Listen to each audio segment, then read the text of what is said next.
Let me share to you the Aurora Model Type 1.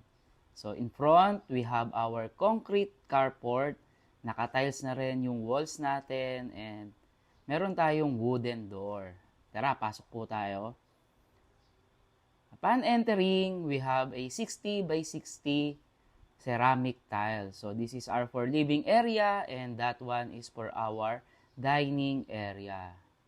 Then we have our kitchen. Ayan. So naka-tiles na rin and included po ang base cabinet. Then dito we have our service area. Ayan. So good din po siya for our airflow inside our unit. Ayan. So now we have our powder room. Ito po, na may toilet and lavatory din. Then let's go upstairs. So naka-tiles na rin po yung stairs natin. Then we have our 2 bedrooms here. So tara po. So this one is the bedroom 1. So napakalaki niya.